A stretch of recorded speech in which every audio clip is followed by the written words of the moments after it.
Assalamualaikum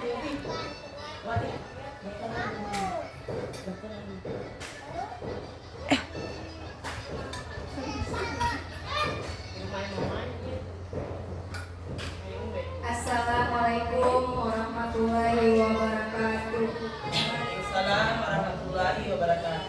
Puji syukur atas kehadirat Allah Subhanahu wa Ta'ala yang telah memberikan kita kesempatan untuk berkumpul di tempat ini, dan tak lupa pula kita haturkan salawat serta salam atas junjungan kita Nabi besar Muhammad Sallallahu Alaihi Wasallam yang telah membawa kita dari alam kegelapan menuju alam yang terang-benderang sampai saat ini. Baiklah, untuk mempersingkat waktu, saya persilakan kepada Ibu Kepala Sekolah memberikan sambutannya.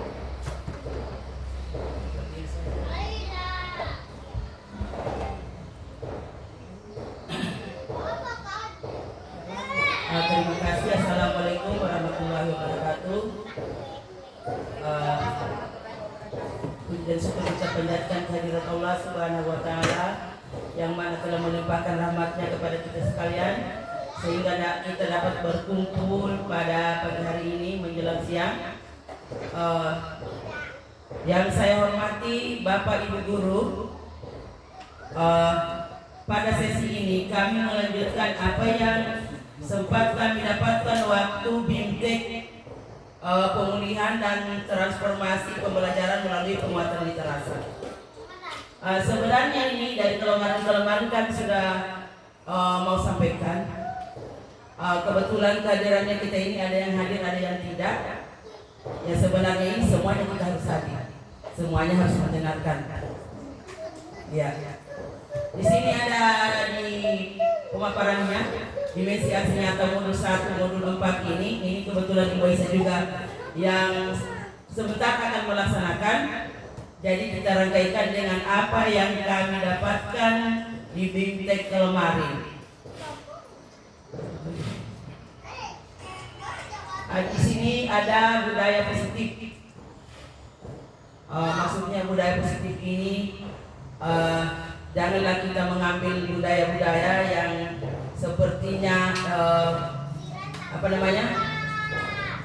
tidak sesuai di lingkungan kita. Ya.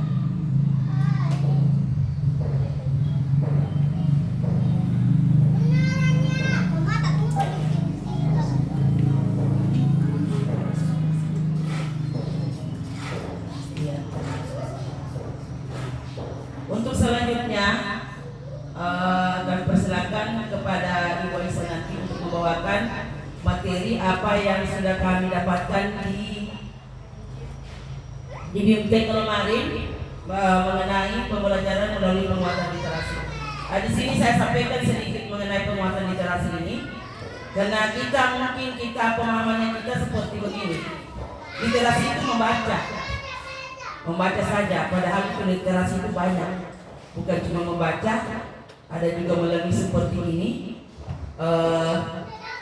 Maksudnya tidak semata-mata membaca. Dan ini di dalam literasi ini untuk menguatkan kita di dalam pembelajaran atau di dalam kelas.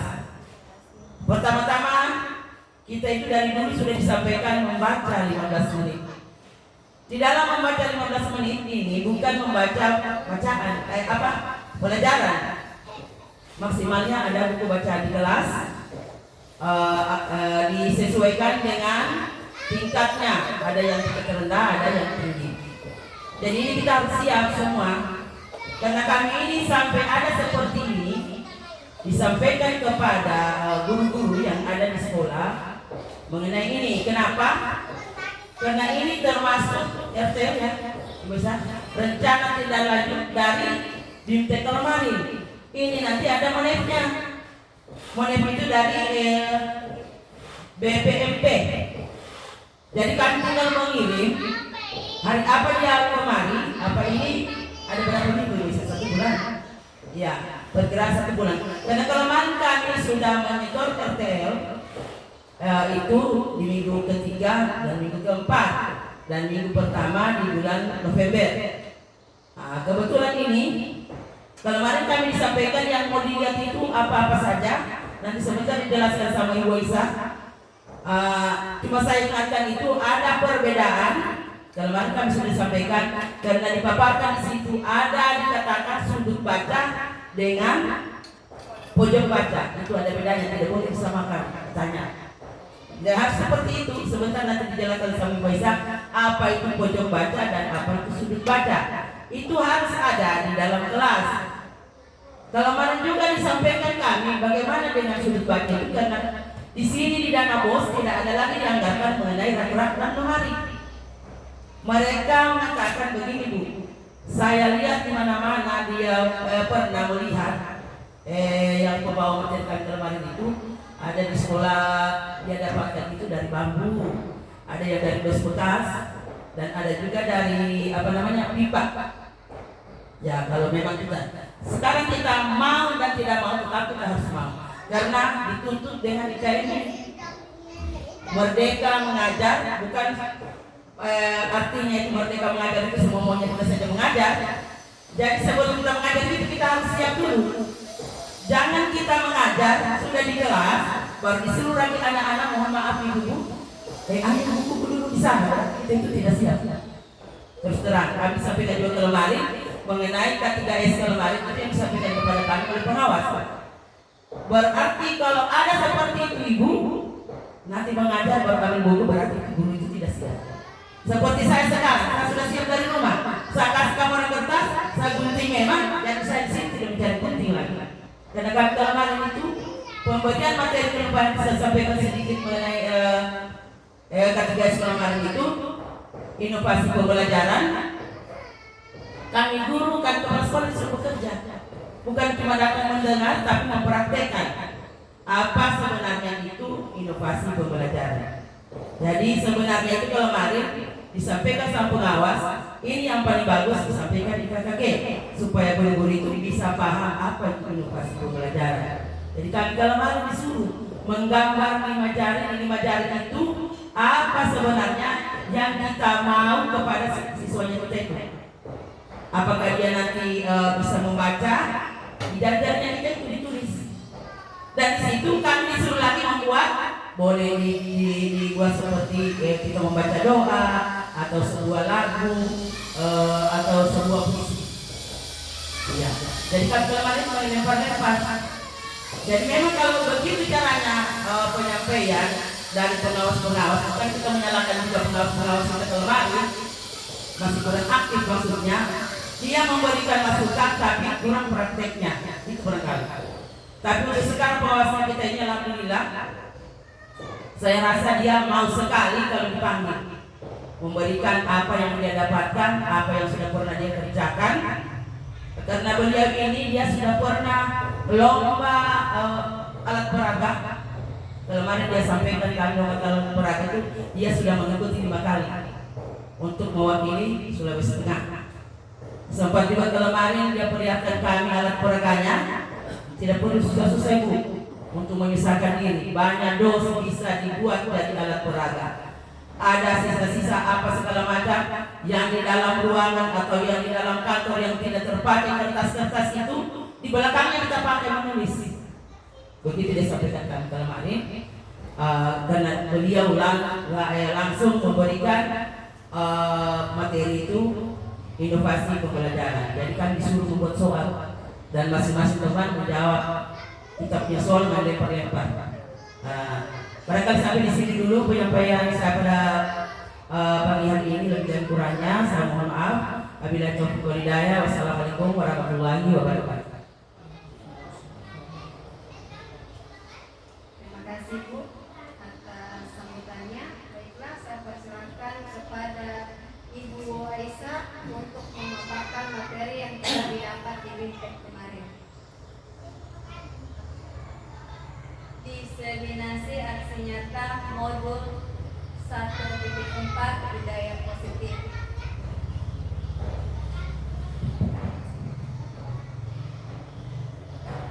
Bismillahirrahmanirrahim. Assalamualaikum warahmatullahi wabarakatuh.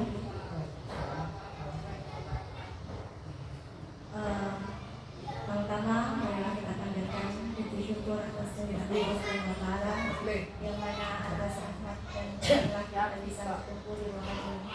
Salawat serta salam kita haturkan kepada Nabi besar Muhammad SAW, pada para keluarga dan sahabat yang setia menjaga. Yang terhormat Kepala Sekolah SDN 2 Bernau Selatan, yang terhormat Bapak Ibu Guru SDN 2 Bernau Selatan beserta staf SDN 2 Bernau Selatan.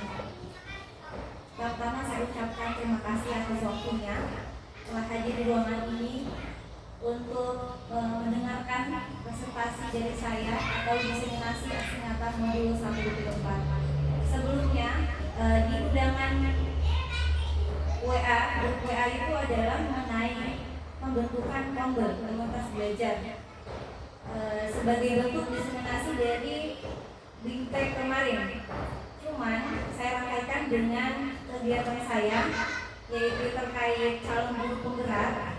Kita di guru penggerak bukan hanya materi saja yang diajarkan, tetapi kita harus melakukan aksi nyata penyebaran pemahaman kita tentang apa yang sudah kita dapat di calon guru penggerak. Nah, dalam kesempatan ini yang akan saya sampaikan adalah mengenai budaya positif.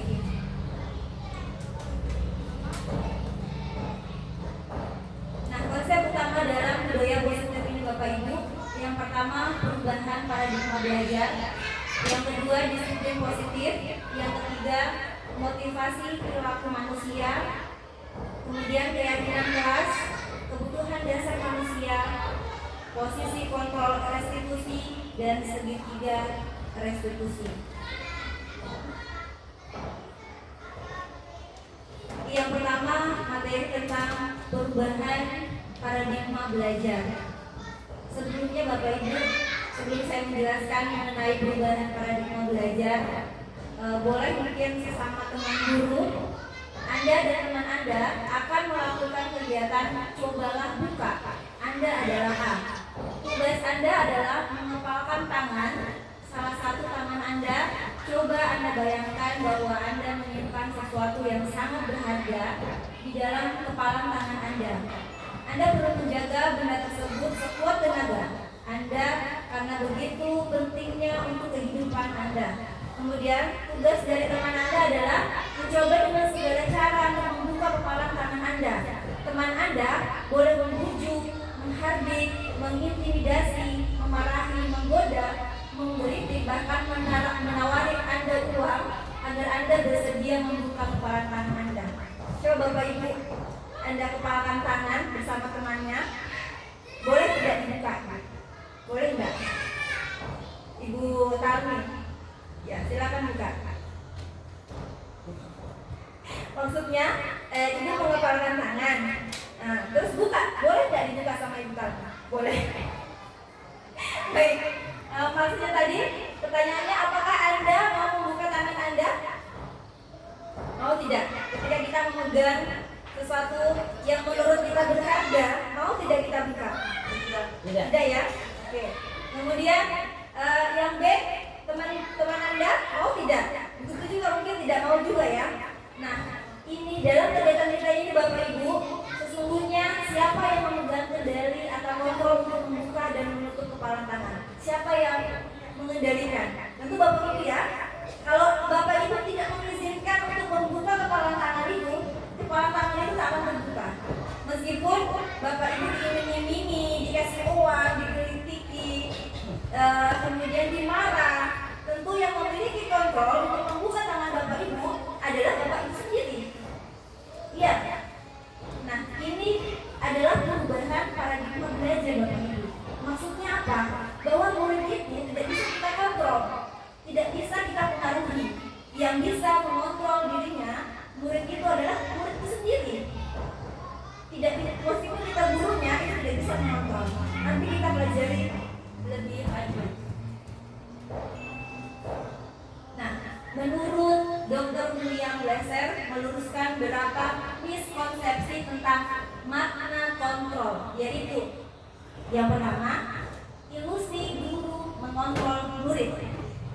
Bahwa kita sebagai guru percaya bahwa kita bisa mengontrol murid. kemudian ilus.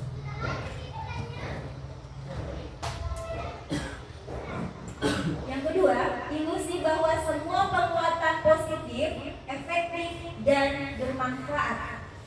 Maksudnya apa? Semisal kita memarahi atau ada anak yang tidak menyapu, kita marahi, kenapa tidak menyapu? Nah, keesokan harinya pasti dia akan lebih rajin karena kalau saya tidak menyapu, membersihkan kelas, pasti saya akan dimarah. Begitu. Nah, untuk yang ketiga, ilusi bahwa kritik dan membuat orang bersalah dapat menguatkan karakter. Artinya, ketika ada siswa yang berkelahi, pasti kita tanya, kenapa dia? Saya dicubit, kenapa kau cubit? Tentunya kalau kau dicubit kau tidak mau juga, jangan bercubit. Karena mencubit itu bukan hal yang baik. Nah, itu menurut kita bahwa kita sudah menanamkan karakter ke anak, tapi dengan cara menyalahkan. Nah, yang keempat adalah ilusi bahwa orang dewasa memiliki hak untuk memaksa. Bapak Ibu, apakah kita pernah melakukan pemaksaan kepada murid untuk melakukan hal yang kita anggap adalah sebagai aturan? Untuk pernah Bapak Ibu ya? Kita paksa anak itu untuk mengikuti aturan, pakai atribut, pakai lengkapi semua dasinya apanya itu. Kita tidak mencari tahu dulu ini dia lengkap karena kenapa? Tidak lengkap karena kenapa?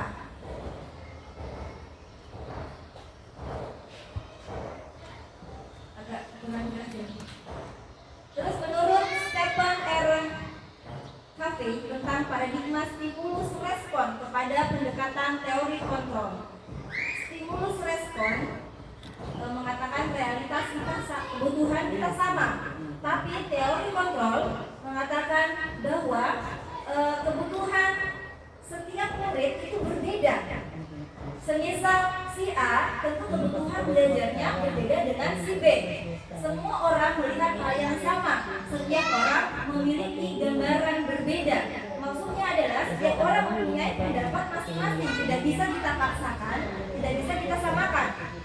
Kita mencoba mengubah orang agar berpandangan sama dengan kita. Kalau kita sudah punya pendapat, kamu harus sama dengan saya. Ada orang seperti itu ya, Bapak Ibu. Tapi dalam teori kontrol, kita berusaha memahami pandangan orang lain tentang dunia. Ya, seperti orang dalam gelap gulita memegang seekor sapi, yang satu memegang kepalanya. Jadi dia mendeskripsikan sapi itu bertanduk ada di tubuhnya. Tapi kalau yang satu memegang sapi, sama-sama memegang sapi, namun yang dia pegang bagian ekornya, pasti deskripsinya tentang sapi itu akan berbeda. Nah, begitu juga di teori kontrol. Kita berusaha memahami pandangan orang lain tentang dunia. Bukan berarti dia salah, dia memiliki pendapatnya masing-masing. Kemudian perilaku buruk dilihat sebagai suatu kesalahan. Itu di teori stimulus respon. Namun di teori kontrol, semua perilaku memiliki tujuan. Ada tujuannya. Kenapa anak kita sering terlambat? Pasti ada tujuannya. Kenapa anak kita tidak mengerjakan PR? Tujuan atau alasannya. Nah, yang berikutnya, orang lain bisa mengontrol saya. Itu untuk stimulus respon. Namun di teori kontrol hanya Anda yang bisa mengontrol diri Anda. Kemudian saya bisa mengontrol orang lain. Namun Anda tidak bisa mengontrol orang lain. Nah, selanjutnya pemaksaan ada pada saat bujukan. Kolaborasi dan konsensus menciptakan pilihan-pilihan baru. Yang terakhir adalah model berpikir menang kalah. Kemudian di teori kontrol, model berpikir menang dan menang. Nah, kita masuk di materi disiplin positif. Dalam budaya kita, Bapak Ibu, kata disiplin itu dimaknai menjadi sesuatu yang dilakukan seseorang pada orang lain untuk mendapatkan kepatuhan. Kita cenderung menghubungkan kata disiplin dengan ketidaknyamanan. Ketika kita sudah bicara disiplin, pasti yang di bayangan kita, di benak kita, wah ini kita disuruh apa lagi gitu. Kemudian sebagai pendidik, tujuan kita adalah menciptakan anak-anak yang memiliki disiplin diri sehingga mereka bisa berperilaku dengan mengacu pada nilai-nilai kebajikan universal dan memiliki motivasi intrinsik bukan ekstrinsik.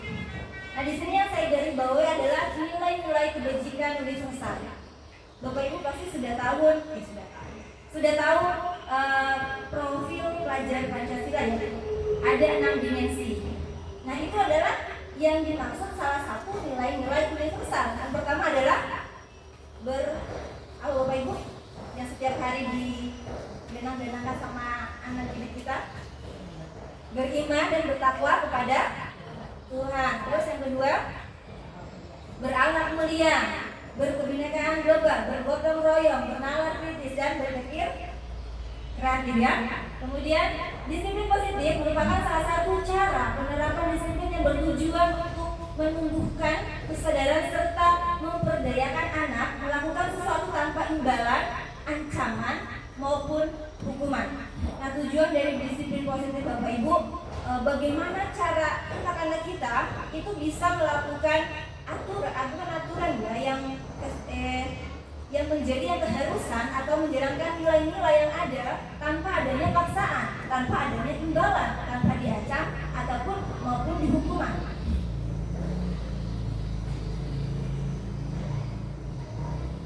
Kemudian materi selanjutnya adalah kebutuhan dasar manusia. Kebutuhan dasar manusia itu ada 5. Bukan hanya anak-anak, pasti kita sebagai orang tua juga mempunyai kebutuhan dasar. Yang pertama adalah bertahan hidup. Ini survive dia, ya bertahan hidup. Contohnya butuh makan, butuh minum, butuh sandal, butuh pangan. Begitu juga anak-anak. Anak-anak pasti dia butuh makan, butuh uang jajan. Nah, yang kedua adalah kasih sayang dan rasa diterima. Kita harus tahu Bapak Ibu, kebutuhan dasar anak-anak kita salah satunya adalah kasih sayang dan rasa diterima. Jadi jangan heran ketika ada anak-anak yang beleot, artinya yang biasa peluk-peluk kita, dekat-dekat kita, itu sebetulnya dia kurang kasih sayang dari orang tuanya mungkin. Nah, yang kedua penguasaan. Penguasaan ini adalah saya contohkan kepada murid, ketika murid mempunyai jiwa kepemimpinan, dia berkuasa di daerahnya, artinya dia ingin menguasai segala hal. Nah ini anak-anak pasti mempunyai kebutuhan dasar itu. Kemudian kebebasan, jangan heran, apalagi kita jangan di sekolah SD, anak-anak itu suka bebas, suka kesenangan. Bebas maksudnya semisal kita hanya mengajar menulis saja terus atau membaca saja terus. Anak-anak itu butuh yang mungkin bermain di luar, belajar sambil bermain, begitu Bapak Ibu. Kemudian kesenangan. Nah, kesenangan artinya tidak semua anak-anak itu senang pada mata pelajaran tertentu. Ada yang suka matematika, ada yang suka bahasa. Nah, itu kesenangan. Yang itu yang kita harus tahu Bapak Ibu. Apa sih sebenarnya kebutuhan murid kita yang mendasari perilaku mereka?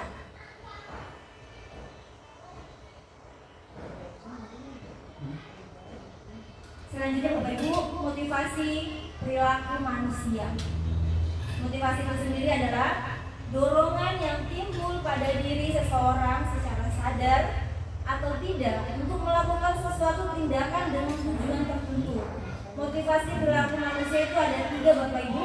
Yang pertama, menghindari ketidaknyamanan dan hukuman. Murid melakukan disiplin diri karena ia takut dihukum. Ini merupakan motivasi ekstrinsik.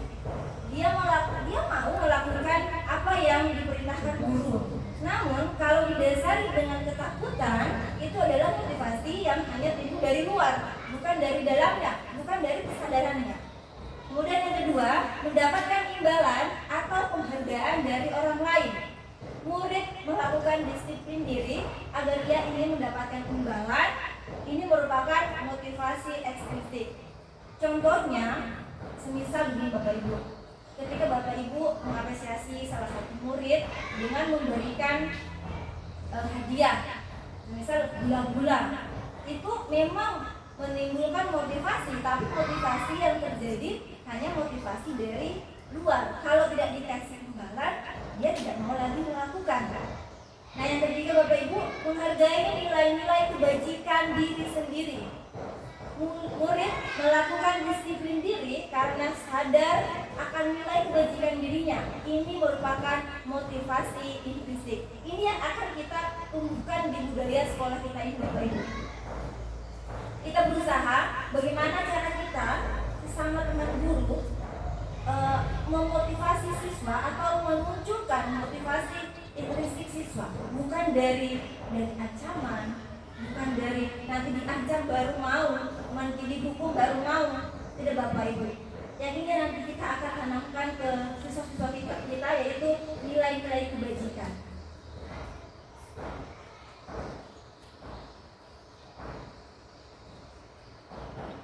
Materi yang selanjutnya Bapak Ibu, konsep disiplin dengan identitas gagal. Yang pertama adalah hukuman. Hukuman merupakan konsep disiplin, tetapi itu menyakitkan, tidak nyaman, memaksa murid menyembunyikan kesalahan, murid menjadi rendah diri. Benar, mereka disiplin, benar mereka melakukan tugasnya, benar mereka semisal dia datang terlambat, cepat datang karena dia takut dimarah sama gurunya. Nah, itu adalah hukuman Bapak Ibu, karena kalau dia lambat datang pasti ada hukuman yang akan dia dapatkan.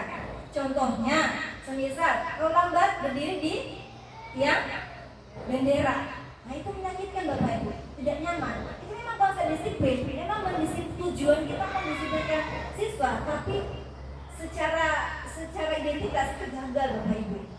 Dan yang kemudian penghargaan itu sifatnya jangka pendek, tidak efektif, merusak hubungan, menghukum dengan sistem ranking, mengambil kegembiraan. Nah, yang saya garis bawahi di sini adalah menghukum dengan sistem ranking yang mungkin masih kita laksanakan Bapak Ibu. Mungkin Bapak Ibu sempat dengar bahwa ke-13 atau mungkin pembaruan ke-13 bahwa tidak ada lagi perankingan Bapak Ibu. Karena apa? Karena penghargaan ini ada sisi negatif dan sisi positifnya juga. Tidak bisa juga kita bilang negatif 100%. Namun untuk meningkatkan motivasi dari dalam dirinya itu hanya bersifat jangka pendek. Ketika ada anak yang mendapatkan juara 1, juara 2, juara 3, ini yang tidak mendapatkan juara ini, dia akan merasa iri. Kenapa saya tidak bisa? Pasti Bapak Ibu berpikir, ya makanya belajar supaya mendapatkan, ya kalau ada anak yang paham tentang itu. Tapi kalau dia merasa kecil hati, rendah diri, dia justru makin down. Tapi saya tidak menyalahkan ini Bapak Ibu, ini nanti kita bisa sharing di sini. Kemudian, nah ini yang perlu kita dalami Bapak Ibu, konsep disiplin dengan identitas sukses. Yang pertama adalah konsekuensi. Ini berbeda konsekuensi dengan hukuman Bapak Ibu ya. Yang pertama, konsekuensi penguatannya jangka pendek, mendorong kepatuhan, kemudian stimulus respon, murid menghormati peraturan, kehilangan waktu untuk merenungi kesalahan, mencoba mengontrol anak dengan penguatan positif. Dan yang kedua, restitusi. Restitusi inilah yang kami dapatkan di pendidikan guru penggerak Bapak Ibu, bahwa restitusi ini adalah suatu, sebentar kita bahas lebih lanjut, tapi saya bacakan dulu. Murid bertanggung jawab untuk perilakunya, kemudian fokus pada pemecahan masalah dalam jangka panjang. Murid menghormati dirinya dan orang lain, kemudian dia menggunakan teori kontrol atau dirinya memegang kontrol. Murid tidak kehilangan waktu, namun bersemangat untuk memperbaiki diri. Semisal saya kasih contoh antara konsekuensi dan restitusi. Contohnya, ketika ada anak di dalam kelas menjatuhkan atau menumpahkan air temannya dan air itu sudah memenuhi sebagian lantai. Kira-kira apa yang kita akan lakukan Bapak Ibu? Apa yang kita akan suruh murid yang menjatuhkan itu Bapak Ibu? Kita langsung menyuruh membersihkan atau bagaimana? Ya, kita ya Bapak ya, Bapak kita seorang guru yang suruh membersihkan Bapak Ibu ya. Nah itu adalah konsekuensi. Kita pasti langsung kalian kasih jatuh, kalian kasih bersih. Namun kalau di restitusi itu kita tanya, ini apa yang terjadi? Kita tanya dulu apa yang terjadi. Ketika dia, apakah alasannya dia sedang bermain kah, ataukah dia tidak sengaja kah, atau apa? Terus kita tanya apa yang bisa kau lakukan untuk menyelesaikan ini. Kita bertanya Bapak Ibu, tidak langsung kita bersihkan. Kau yang kasih jatuh, kau yang bersihkan. Tapi di restitusi kita ada langkah-langkah. Kita menanyakan dulu apa penyebabnya, kemudian kita tanya apa yang kau bisa lakukan. Nah di situ muncullah artinya kita tidak menyuruh murid itu sendiri yang memiliki kontrol untuk apa yang dia lakukan tanpa kita suruh. Nah itu akan sangat membuat karakter anak itu lebih baik daripada kita langsung menyuruhnya.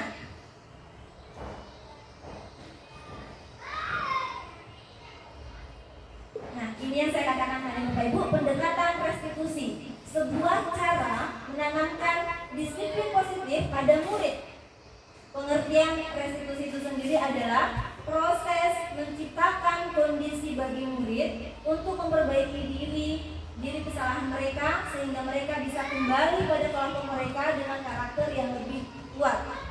Nah, ciri-ciri restitusi adalah bukan menebus kesalahan, namun belajar dari kesalahan, memperbaiki hubungan, tawaran bukan paksaan, menuntun untuk melihat ke dalam diri, mencari kebutuhan dasar yang mendasari tindakan, fokus pada karakter bukan tindakan, kemudian menguatkan fokus pada solusi.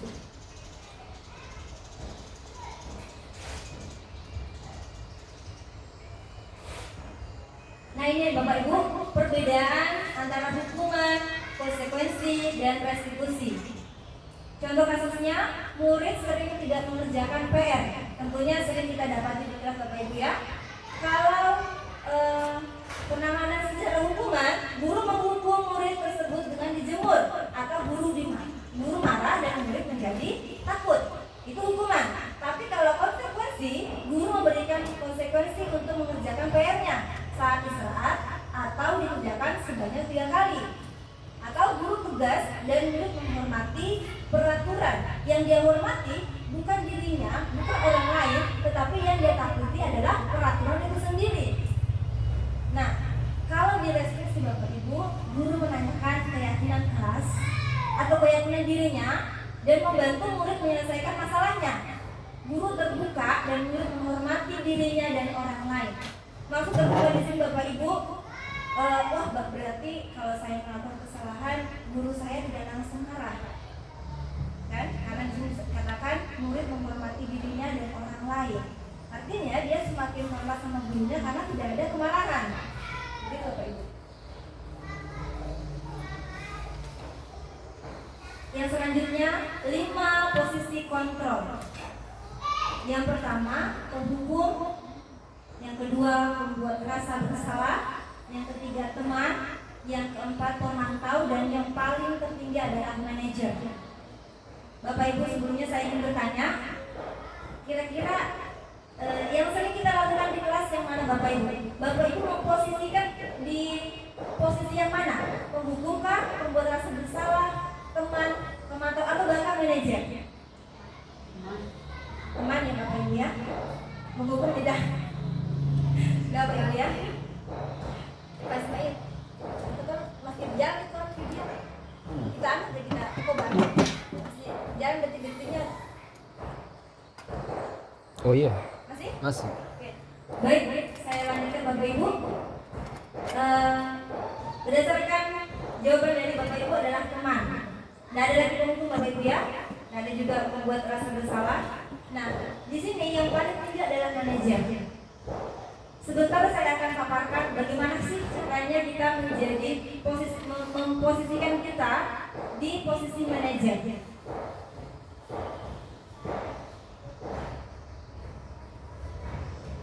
Nah, ini adalah contoh penerapan 5 posisi kontrol. Contoh kasusnya, murid tidak memakai atribut lengkap saat upacara bendera. Kalau posisi penghukum, nanti langsung dia bilang, kamu tidak menggunakan atribut lengkap, silahkan berdiri di bawah tiang bendera. Tapi kalau posisi pembuat rasa bersalah, berapa kali bu guru harus memberitahu kamu, bu guru kecewa sama kamu. Siswa merasa bersalah, wah ternyata guru saya kecewa sama saya karena saya tidak memiliki atribut. Begitulah kalau guru memegang posisi kontrol membuat rasa bersalah. Kemudian teman, kalau teman, ayolah yang tertib, buat ibu guru bangga. Kali ini tidak apa-apa, kamu salah. Sebenarnya Bapak Ibu, kalau di posisi teman itu memang nadanya dia tidak marah, tidak. Namun sisi negatifnya, ketika dia merasa teman kepada gurunya, dia hanya cenderung mengikuti perintah gurunya itu saja. Tidak yang lain dia tidak dengar. Inilah yang dikatakan posisi kontrol teman. Dia hanya mendengarkan guru yang dianggap temannya. Itu. Kalau pemantau, kamu tidak mematuhi aturan yang ada dan kamu harus melaksanakan konsekuensinya. Kalau posisi kontrol pemantau, ini artinya dia selalu terpaku pada aturan yang ada. Kalau di sekolah ini mungkin tidak memakai atribut lengkap yang harus dia laksanakan, semisal mencuci WC atau membersihkan lingkungan. Nah itu posisi kontrol pemantau, dia berdasarkan aturan yang sudah ada di sekolah itu. Dia berdasarkan itu. Nah, yang paling terakhir Bapak Ibu manajer. Apakah kamu tahu kesalahanmu? Kira-kira bagaimana kamu akan memperbaikinya? Posisi manajer tidak langsung menyalahi, tidak langsung menghadik, namun murid ditanya dulu, apa kesalahanmu? Kira-kira bagaimana memperbaikinya? Jadi murid itu tanpa disuruh dia berinisiatif. Oh ibu, nah iya, ibu nanti minggu depan saya akan membelinya. Seperti itu Bapak Ibu.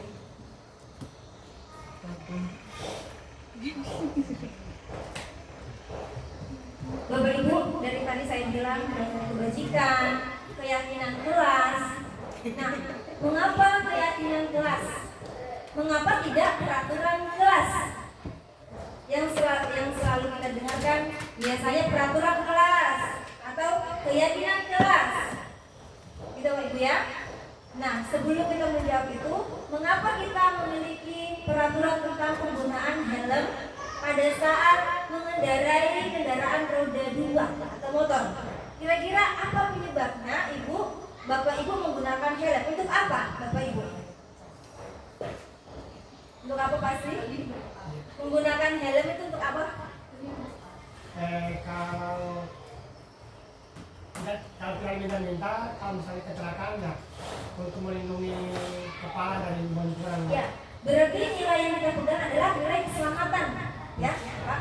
Kemudian yang kedua, mengapa kita memiliki peraturan tentang penggunaan masker dan mencuci tangan setiap saat? Ini kita kaitkan saat pandemi kemarin. Kita harus mencuci tangan, menggunakan masker. Itu kira-kira untuk apa Bapak Ibu?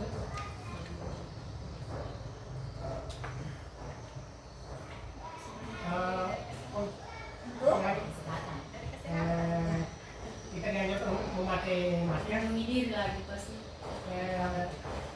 Ada beberapa tujuannya, diantaranya menghindari debu yang masuk ke hidung. Baik. Yang saya tangkap berarti untuk kesehatan apa ya? Ya. Yang pertama menggunakan helm untuk keselamatan. Yang kedua menggunakan masker dan mencuci tangan untuk kesehatan. Nah, itu tadi adalah yang dikatakan keyakinan kita Bapak Ibu. Kita memang tidak tahu itu kita naik motor ini menggunakan helm mau terjadi kecelakaan atau tidak. Tapi kita yakin ketika kita menggunakan helm, insya Allah kita akan selamat. Begitu juga dengan menggunakan masker. Kita tidak tahu kita akan tertular dari siapa, atau tidak mencuci tangan kita akan mendapatkan virus atau bagaimana. Tapi kita yakin bahwa kalau kita menggunakan masker, mencuci tangan, keyakinan kita adalah akan terhindar dari penyakit.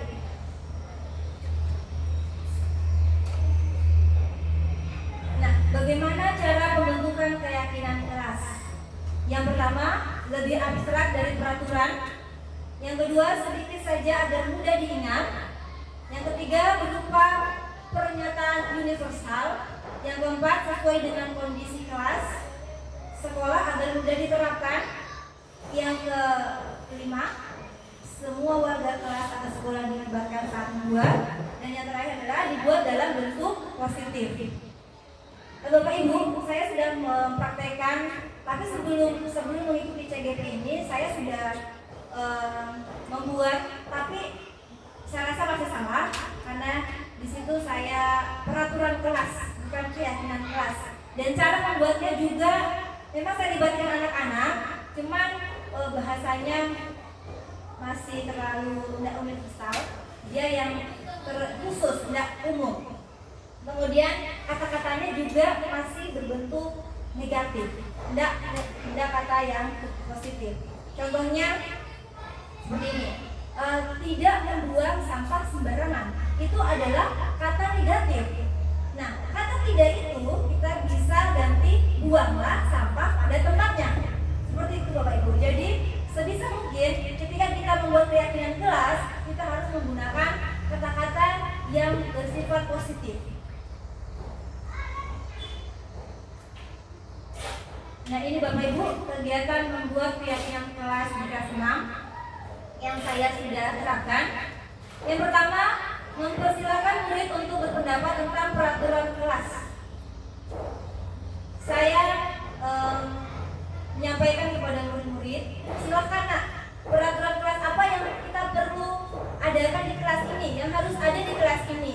Kemudian mereka menuliskan di sticky note namanya. Itu kemudian mereka menempelkan di kelas. Setelah semua tertempel, mereka punya tulisan-tulisan tadi, saya susun kembali. Saya tulis kembali di sebelahnya, menyusun keyakinan kelas dan mengganti kalimat negatif menjadi positif. Anak-anak ada menjawab harus menggunakan pakaian yang lengkap Bu, gitu. Atau tidak makan dan minum di dalam kelas Bu.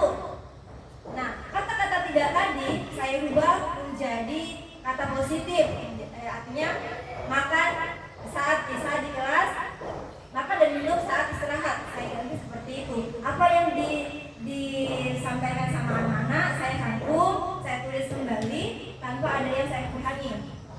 Nah, kemudian menanyakan nilai kebajikan. Artinya apa? Kalau tidak makan dan minum di dalam kelas, itu saya tanya, nilai apa? Nilai apa yang kita akan angkat? Yaitu sikap menghargai. Nah, kalau ibu jangan ribut di dalam kelas, tidak ribut di dalam kelas. Oke, itu juga masuk di menghargai. Jadi kalau yang sama-sama menghargai, saya satukan, saya khususkan. Yang tadinya anak-anak mengatakan jangan makan minum di kelas atau jangan ribut di kelas, saya satukan menjadi nilai-nilai kebajikan, yaitu menghargai sesama guru, menghargai kepada guru dan sesama teman. Seperti itu Bapak Ibu. Makanya dikatakan tadi sebelumnya membuat keyakinan kelas itu jangan terlalu banyak agar mudah diingat. Dan usahakan kita harus tahu nilai apa sih yang diangkat dari peraturan anak-anak yang kasih masukan ke saya tadi itu. Kadang ada satu peraturan tapi nilainya sama. Contohnya tadi menghargai atau bergotong royong atau apa saja, nilai kebajikan banyak Bapak Ibu. Salah satunya adalah profil pelajar Pancasila, namun masih banyak Bapak Ibu.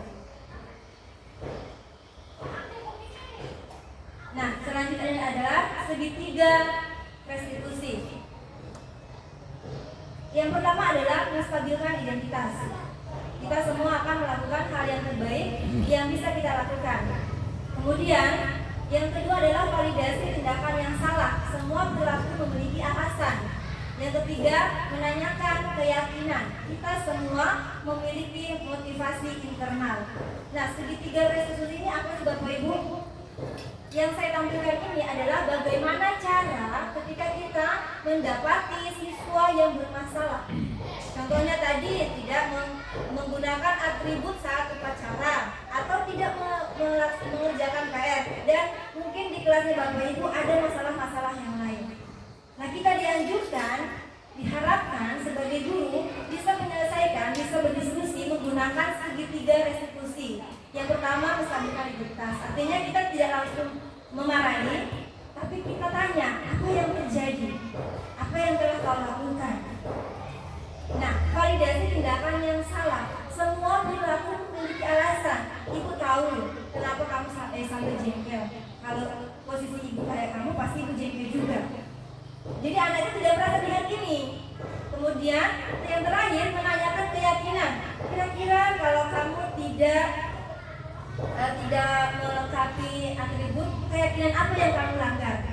Kita kembali lagi ke keyakinan kelas yang kita sudah buat, yaitu semisal Bapak Ibu sudah membuat keyakinan menggunakan atribut lengkap saat upacara. Itu keyakinan kelas yang Bapak Ibu buat. Nah, ketika anak-anak melakukan kesalahan, kembalikan lagi ke sini. Ketika dia salah, keyakinan kelas apa yang kau langgar.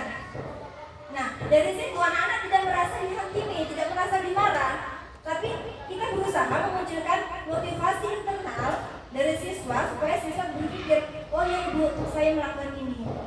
Tanya lagi, apa yang harus kau lakukan? Baik Ibu, saya akan ini.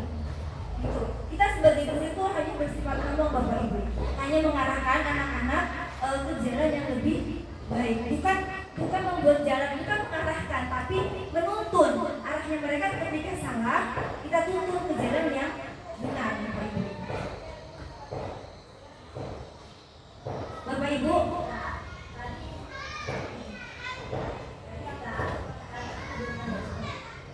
sebelum Bapak Ibu, ini adalah contoh penerapan yang saya lakukan, yaitu penerapan segitiga restitusi menggunakan segitiga itu Bapak Ibu. Mungkin Bapak Ibu bisa dengar, ini videonya amatir Bapak Ibu ya, tapi saya harap Bapak Ibu bisa menangkap dari pertanyaan-pertanyaan dan jawaban-jawaban dari siswa yang berada di video. Terlepas dari itu semua, Bapak Ibu, mohon maaf untuk pembuatan videonya masih amatir.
Baik Bapak Ibu, tadi itu adalah salah satu penerapan segitiga restitusi bagaimana cara seorang guru menyelesaikan masalah dengan siswa dengan cara berdiskusi.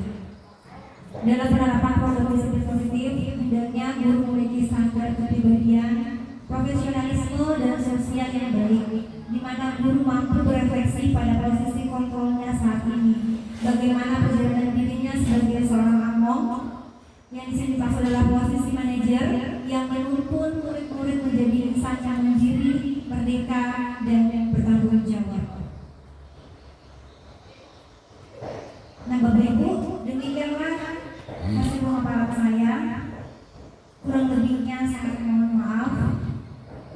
Mungkin jika ada dari Bapak Ibu yang perlu dikonfirmasi kembali atau Bapak Ibu ingin menyampaikan pengalaman-pengalaman belajarnya di kelas terkait dengan budaya positif, saya persilakan Bapak Ibu. Tapi sebelumnya saya kembalikan kepada moderator. Terima kasih. Mungkin dari teman-teman ada yang mau ditambahkan atau ada masalah-masalah yang terjadi di kelas masing-masing, mungkin mau ditambahkan. Silakan.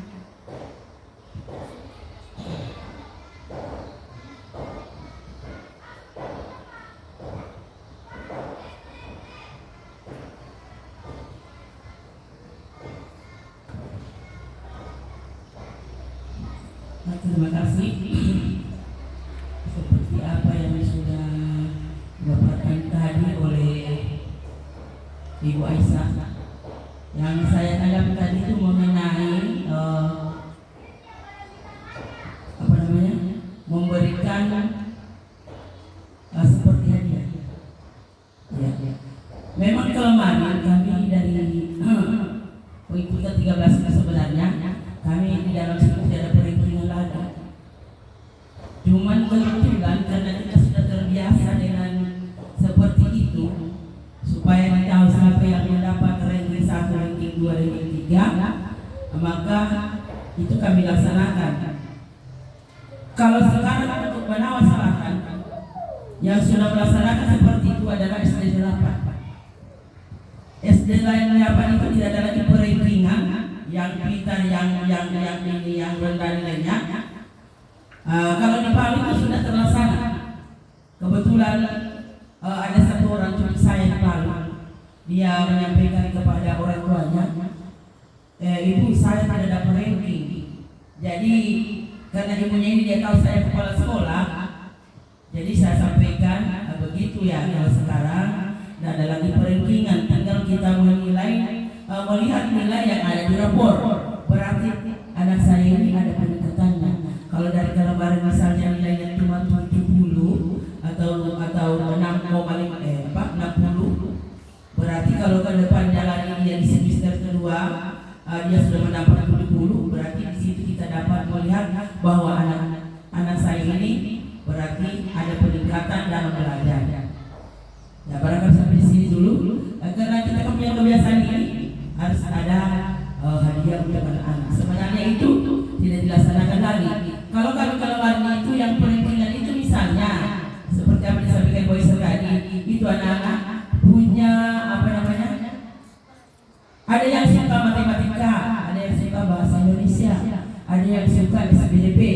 Disitulah dilihat nilainya. Berarti kalau dia nilainya tinggi di bahasa Indonesia, berarti ini anak ini kemauan dengan bahasa Indonesia. Begitu juga dengan pelajaran lain. Ya, barangkali sampai di sini dulu untuk sementara. Barangkali masih ada lagi. Oke, masih ada? Siapa tahu Ibu Yufida? Ibu Talmi?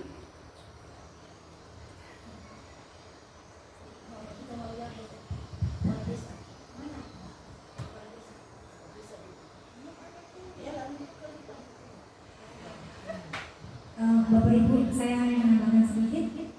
Memang tidak ada peringatan, cuman saya pernah melihat dari sekolah-sekolah lain, anak itu dilihat kelebihannya apa. Semisal dia dikasih, ada satu sekolah di Palu kalau tidak salah,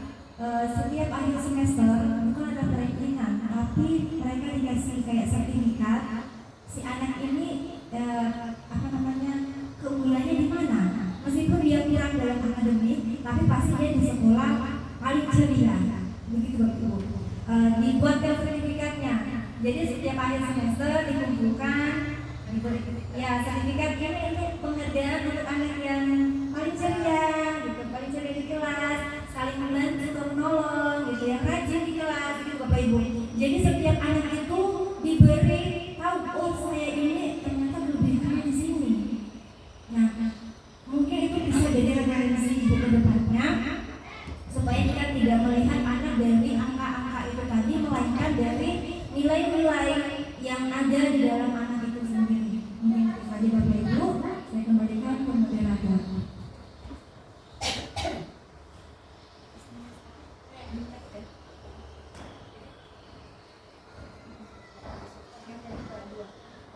Baiklah, kita berlanjut ke acara materi yang kedua, hasil BIMTEK yang didapat kemarin oleh Ibu Aisyah dan Kepala Sekolah.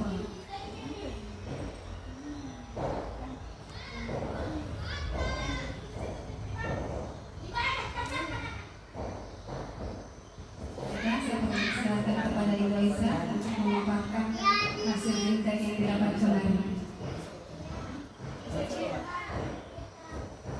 Ya, Bapak Ibu. Kita lanjut Bapak Ibu ya. Masih bertahan Bapak Ibu. Nah, yang ini adalah hasil dari BIMTEK mengenai pemulihan dan transformasi pembelajaran melalui penguatan literasi. Kemarin kita dipanggil, sekolah-sekolah yang dipanggil itu memang benar literasinya yang paling rendah, artinya yang masih kurang. Nah, kita dipanggil BIMTEK, kita dikasih materi, dan setelah BIMTEK kita disuruh buat RTL, artinya rencana tindak lanjut. Rencana tindak lanjutnya apa? Itu membuat kombel atau komunitas belajar.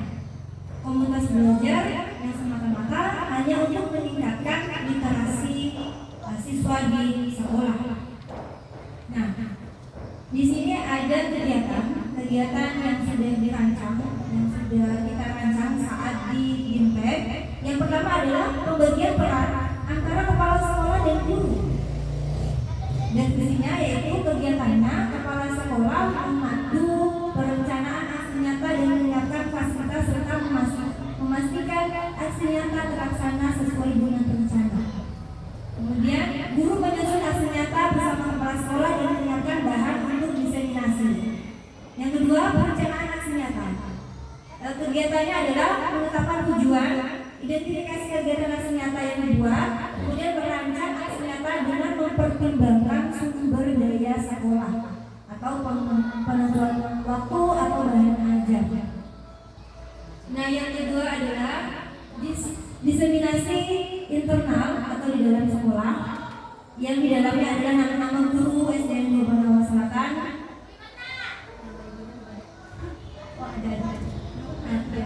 Kemudian begitu juga tenaga administrasi di sekolah itu dilibatkan. Dilibatkan untuk apa? Yaitu menentukan jadwal, melakukan mentoring ini tentunya kepala sekolah.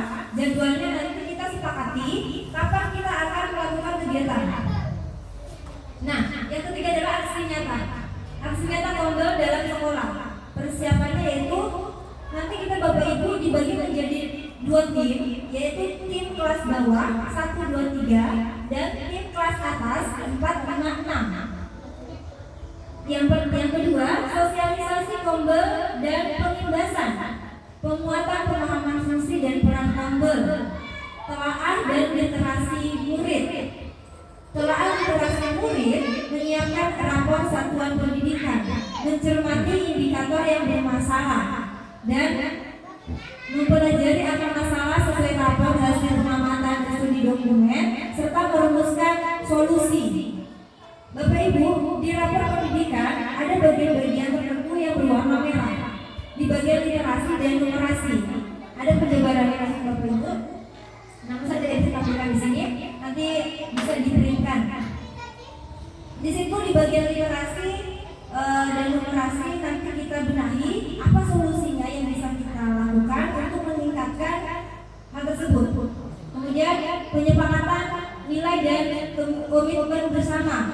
menyepakati value yang ada mendasari kegiatan Kombel, kolaborasi menghargai tanggung jawab orientasi pada murid. Selanjutnya pembentukan kelompok belajar menyepakati jadwal rutin pertemuan, memilih pengurus Kombel yang kemudian ditetapkan melalui SK Kepala Sekolah, menyusun jadwal Kombel minimal 4 JP dalam sebulan. 4 JP sebulan artinya 1 minggu itu 1 JP. Mungkin kita bisa luangkan waktu di setiap hari Sabtu untuk mengadakan pertemuan, untuk mengadakan evaluasi. Atau mungkin Bapak Ibu saya langsung saja membentuk Kombel kelas bawah dan kelas atas.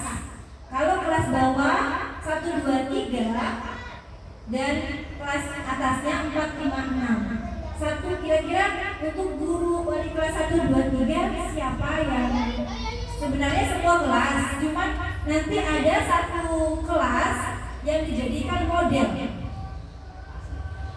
Mungkin Bapak Ibu bisa menentukan siapa. Kalau dari kepala sekolah saya tahu. Tergantung gurunya ya. Saya tidak bisa juga menentukan supaya tidak ada nanti maksudnya seperti begini. Maunya kepala sekolah saja sini yang dia tunjuk. Jadi kita kemauan bersama. Kesepakatan bersama supaya jangan nanti ada yang bilang seperti ada nanti misalnya yang keluar di luar. Cuma saja guru yang dipilih kan tidak. Sebenarnya semuanya harus seperti itu. Harus berbuat. Baik Bapak Ibu, mungkin kalau kelas bawah menunggu Ibu Hidayah, kalau kelas atas 4, 5, 6 otomatis bukan saya Bapak Ibu, ternyata saya tidak bisa dijadikan model. Jadi tinggal pasti sama Ibu Antia. Ibu Anti saja. Apa? Tapi kalau melihat baik nanti pelaksanaannya Karena kalau penasihat nanti Ya, kalau kita ada oke. Ibu Mufidah sudah di tempat ya. Jadi kelas tinggi pasti boleh, pasti. Karena mengingat kondisinya Ibu Anti. Cuma sebenarnya saya cenderung sama Ibu Anti karena kelasnya Ibu Anti sudah siap ada pojok baca. Nah itu nanti itu didokumentasi. Oke, boleh. Oke, nanti tidak kesepakatan ya. Oke, kelas tinggi sudah diputuskan yang memegang sebagai model literasi adalah pasti. Karena mengingat kondisi Ibu Anti kurang pendidikan, mungkin tidak mampu bisa. Nah, kemudian kelas rendah berhubung sudah ada Ibu Fida, Ibu Linda, Pak Ismail. Jadi ini bisa diputuskan siapa yang akan menjadi model nanti saat di kelas rendah. Pak Ismail bersedia? Ibu Fida? Jelas ibu kelas 1. Ya. Tapi berapa kelasku? Saya cek kelasku. Oke. Ini Bu, sabar Ibu, untuk itu nanti. Berarti Ibu mau bilang ya sebagai model untuk nanti kita dokumentasikan kelasnya dikasihkan di perjuangan. Oke, yang selanjutnya nah ini tadi kan sampai di pemilihan pengurus Kombel, kemudian ditetapkan oke sudah, nanti kita dibuatkan SK berupa Ibu Anti buatkan kita buatkan SK. Yang kemudian refleksi awal. Refleksi awal adalah menyiapkan hasil asesmen formatif dan sumatif, menganalisis hasil asesmen, mengidentifikasi tujuan pembelajaran yang sudah tercapai dan belum tercapai, tanya jawab dan diskusi kondisi peserta didik untuk menemukan penyebab dan solusi. Maksudnya Bapak Ibu, kita melakukan refleksi adalah untuk mengetahui di mana sih rendahnya anak-anak kita. Semisal di kelas itu berapa orang yang belum bisa membaca. Itu nanti kita lihat-lihatkan, misal ini belum bisa membaca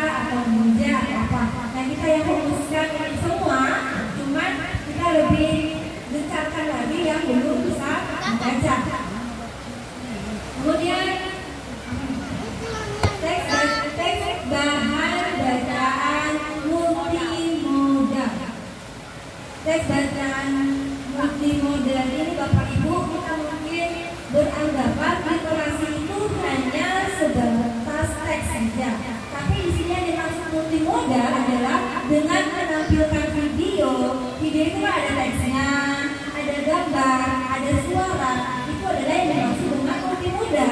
Bahwa literasi itu tidak melulu tentang teks, membaca teks, tidak Bapak Ibu.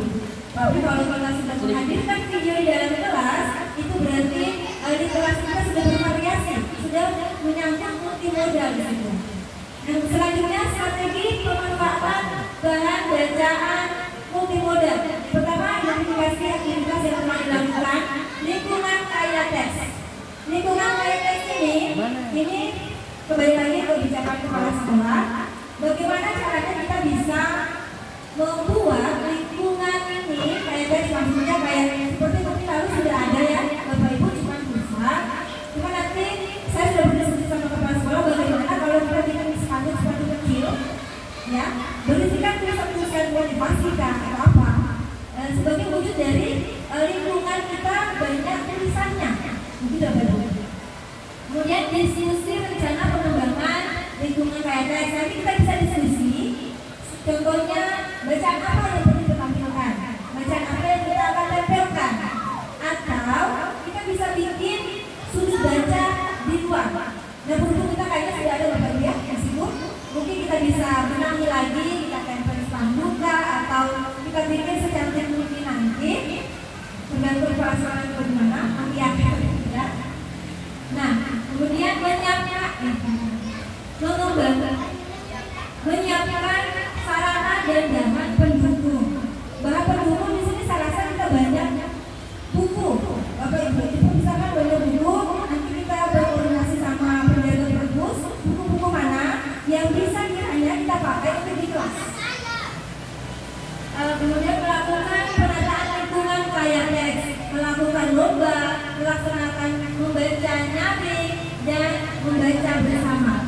Yang di sini Bapak Ibu saya tekankan adalah kegiatan membaca bukan berarti siswa dilepas membaca. Tetapi kalau di kelas rendah ada namanya membaca nyaring. Membaca nyaring gurunya yang membacakan. Gurunya membacakan, mengekspresikan sesuai dengan isi bacaan. Tetapi kalau di kelas tinggi itu gurunya membaca bersama siswanya. Jadi ditampilkan, mungkin kalau kita terkendala tidak ada buku, bisa kita tampilkan di Infocus, kita browsing, kita cari di internet, cari bacaan yang sesuai dengan kelas tinggi. Kemudian Bapak Ibu bisa membaca bersama-sama dengan siswa. Gitu ya Bapak Ibu, bukan berarti silakan anak-anak membaca, tidak, tetapi justru kita yang harus membacakan. Strategi pemanfaatan bahan bacaan multimodal untuk pembelajaran dan asesmen. Memilih buku yang sesuai dengan jenjang tujuan pembelajaran. Tentunya kelas tinggi dengan kelas rendah berbeda buku yang digunakan. Mungkin kalau kelas rendah bukunya isi teksnya sedikit, tapi kalau untuk yang kelas tinggi tidak memungkinkan mungkin agak panjang. Kemudian ini menjadi model membaca nyaring. Jadi di kelas 1 nanti insya Allah Ibu Nafida, jadi kelas 9 Ibu Nafida, di kelas ini adalah pasti bisa menggunakan kelasnya Ibu Anti.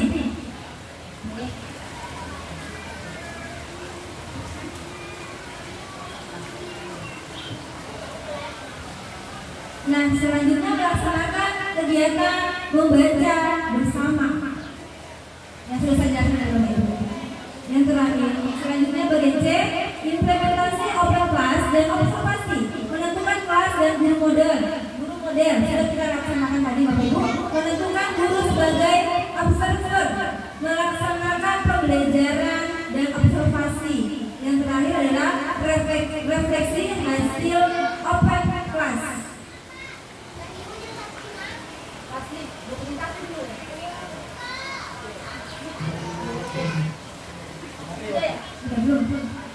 Yang terakhir adalah evaluasi, menentukan tujuan evaluasi, menentukan butir yang dievaluasi, melakukan evaluasi pelaksanaan dampak, menganalisis apakah terjadi perubahan pada hasil